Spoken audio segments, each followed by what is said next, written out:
14 Mayıs erken seçim tarihi olarak açıklandı. Hangi partiye oy vermeyi düşünüyorsunuz? HDP. Neden abi? HDP'yi seviyorum. Onun için yani benim partimdir. Vallahi şu anda hele karamsızım. Bakacak, düşünecek. Ekonomiye bakacak, ona göre de oyumuzu kullanacak. Hangi partiye oy vermeyi düşünüyorsunuz? Şu anda kararsızım ben. Neden? Tam karar veremiyorum. Şu anda Türkiye'nin geleceği hakkında şu anda tam bir bilgi edinemem ama aklımda yine geçse de bile Ali Babacan. Ali Babacan. Ali Babacan. Deva Partisi yani. Aynen Deva Partisi. Teşekkür AK Parti'ye vermek istiyorum. Türkiye yeniden imar etti bak. Ya bundan güzel bir şey var mı? ederim. Hangi partiye oy vermeyi düşünüyorsunuz? Valla başkanlıkta Erdoğan'a vereceğim. Parlamentoda Naip Başkan'a vereceğim, CHP'ye. HDP. Hangi partiye oy vermeyi düşünüyorsunuz? HDP. Neden? Neden de ondan başkası yok. Gençlik olarak tabii ki de Cumhurbaşkanımıza oy vermeyeceğiz. Yani şu an altın masada oturdu. Kim aday çıktığı kesinlikle belli değil. Bilemiyoruz. Sizin gönlünüzden kim geçiyor? Benim gönlümden Meral Akşener. Neden? Yani kadının haline kadın anlar. Hangi partiye oy vermeyi düşünüyorsunuz? Valla ben AK Parti'ye vermeyi düşünüyorum şu anda. Yani öyle düşünüyorum. Neden? Ya bir nedeni yok yani. Göremiyorum kimseyi böyle reis olarak, ne bileyim başımıza duracak kişileri falan göremiyorum. O yüzden onu düşünüyorum. Teşekkürler. 14 Mayıs erken seçim tarihi olarak açıklandı. Hangi partiye oy vermeyi düşünüyorsunuz? Ölümüne MHP. 4 Mayıs erken seçim tarihi olarak açıklandı. Hangi partiye oy vermeyi düşünüyorsunuz? CHP. Hangi partiye oy vermeyi düşünüyorsunuz? HDP. Neden? Yani beni temsil ettiğini düşünüyorum. Onun için HDP. Hangi partiye oy vermeyi düşünüyorsunuz? Şu an kararsızım. Neden? Şu altılı bir adayını açıklasın. Hangi partiye oy vermeyi düşünüyorsunuz? Şimdi bu durumda oy vereceğimiz parti aslında açıktır biraz. Vermek istediğimizde tabii ki altılı masadan uzağız. Vereceğimiz kişi yine bellidir. Çünkü o bize biraz daha güven veriyor. Öyle söyleyeyim. Hangisi? Yani tabii ki AK Parti. Öyle. Peki neden? Nedeni şu, AK Parti Türkiye'yi dış devletlere karşı koruyan bir ülkedir. Biz de bunun farkındayız. Şimdi altılı masanın tam olarak niyetinin ne olduğunu da bilmiyoruz. Ondan dolayı bir korku içerisindeyiz de. Bu şekilde. Hangi partiye oy vermeyi düşünüyorsunuz? HDP. Neden? Ya bizim tek partimiz HDP'dir. AK Parti zaten öyle yaptı, biz perişan etti. 14 Mayıs 2023'te erken seçim tarihi açıklandı. Hangi partiye oy vermeyi düşünüyorsunuz? Tabii ki HDP. Neden abi? HDP Halkların Demokrasi Partisi. Aynı zamanda mağdur bir parti. Ben de bölgenin insanı olarak bölgenin partisini tercih etmemin nedeni bu. Selahattin Demirtaş. Teşekkür. 14 Mayıs erken seçim tarihi olarak açıklandı. Hangi partiye oy vermeyi düşünüyorsunuz? Yani şöyle direkt açıkça göstereyim mi? Söyleyin. MHP. Neden? Ülkücüyüm çünkü. Şu an düşünmüyorum yani kararsızım. Neden? Yani bilmiyorum yani ya da boş da asabilirim. 14 Mayıs erken seçim tarihi olarak açıklandı. Hangi partiye oy vermeyi düşünüyorsunuz? Ben bir partiye oy vermeyi düşünmüyorum çünkü bu ülkeyi yönetecek bir parti yok. Olarak açıklandı. Hangi partiye oy vermeyi düşünüyorsunuz? Ben Cumhuriyet Halk Partisi'ne oy vereceğim. Neden?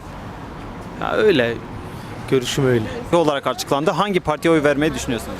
Abi ben hiçbirine vermeyeceğim. Neden? Yorulduk. Şimdi 200 liraya çıktık arkadaşla. Dışarıya çıktık. Cebimizde kaldı 20 lira. 200 liraya biz günümüzü geçiremiyoruz. Ben de aynı şekilde düşünüyorum. Yani ülkenin durumu zaten belli. Konya uyan, AK Parti'ye verme. Hangi partiye oy vermeyi düşünüyorsunuz? Tabii ki de kendi partimiz olan Halkların Demokratik Partisi olan HDP'ye oy vereceğiz. Neden? Çünkü Kürtleri savunan, Kürtlerin arkasında duran ve bizim destekçimiz olan partiye oy vermek için. Tarihi 14 Mayıs olarak açıklandı. Hangi partiye oy vermeyi düşünüyorsunuz? HDP. Neden? Çünkü Halkın Partisi. Bizim partimiz. Kürtleri tek savunan parti odur. Onun için. Hangi partiye oy vermeyi düşünüyorsun? Tabii ki AK Parti. Neden abi? Tabii ki Cumhur İttifakı. Neden abi? Onlar daha iyi yönetiyorlar. Görüyorsunuz. Hangi partiye oy vereceksin? HDP. Ben oy kullanmaktan yana değilim.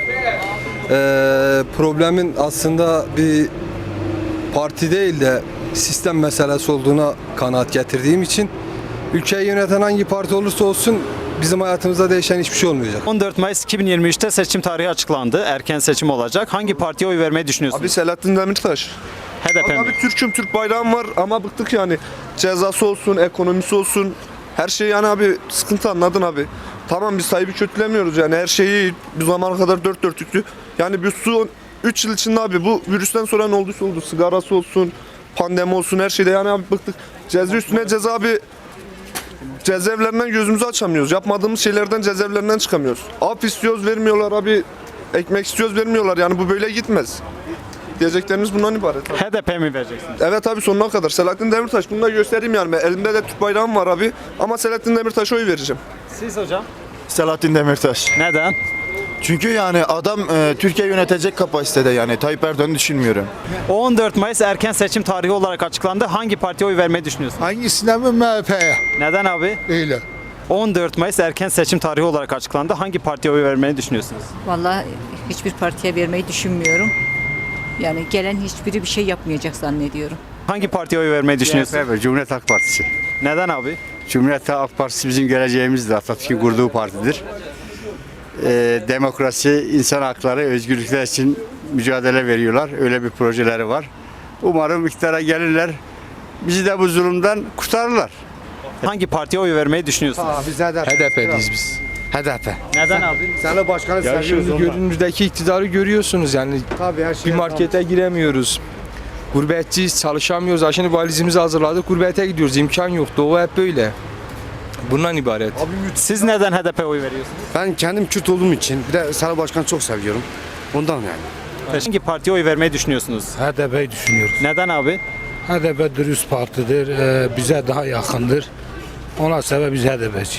Erken seçim tarihi olarak açıklandı. Hangi partiye oy vermeyi düşünüyorsunuz? Vallahi Kemal Kılıçdaroğlu düşünürüz. Neden abi? Bilmem. Belli de olmaz yani.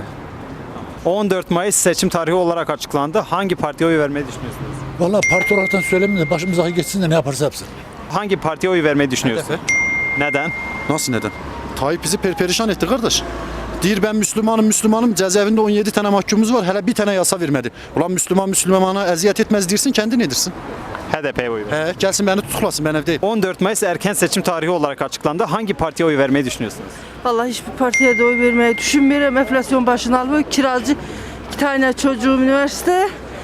İş yok, güç yok. Torpilim varsa mezunsam. Torpilin yoksa adam değilsin. Bu kadar basit. Hangi partiye oy vermeyi düşünüyorsun? HDP'ye veririz. Neden hocam? Neden? Ülkenin düzeni görüyorsunuz gözünüz önünüzde. Onun için. Hangi partiye oy vermeyi düşünüyorsunuz? HDP. Neden? Tarafsız. Siz hocam? Aynı, ben de HDP veriyorum. Siz neden? Yani kendimi bildim bileli hep HDP oy verdim. Teşekkür. Partilerin içinde en güzeli. Seçim tarihi 14 Mayıs olarak açıklandı. Hangi partiye oy vermeyi düşünüyorsunuz? Valla şu anda vermeyi düşünmüyorum. Hiçbirine vermeyi düşünmüyorum. Neden hocam? O zaman hangisinin yerine geldiği zaman farklılaşıyor. Önce vaatler sunuyorlar. Ondan sonra yerine geçtiği zaman başa geçtiği zaman her şey değişiyor. Kimse vaatlerini yerine getirmediği için şu anda düşünmüyorum. Siz kime oy vermeyi düşünüyorsunuz? HDP'ye kadar. Neden? Görüşümüzü.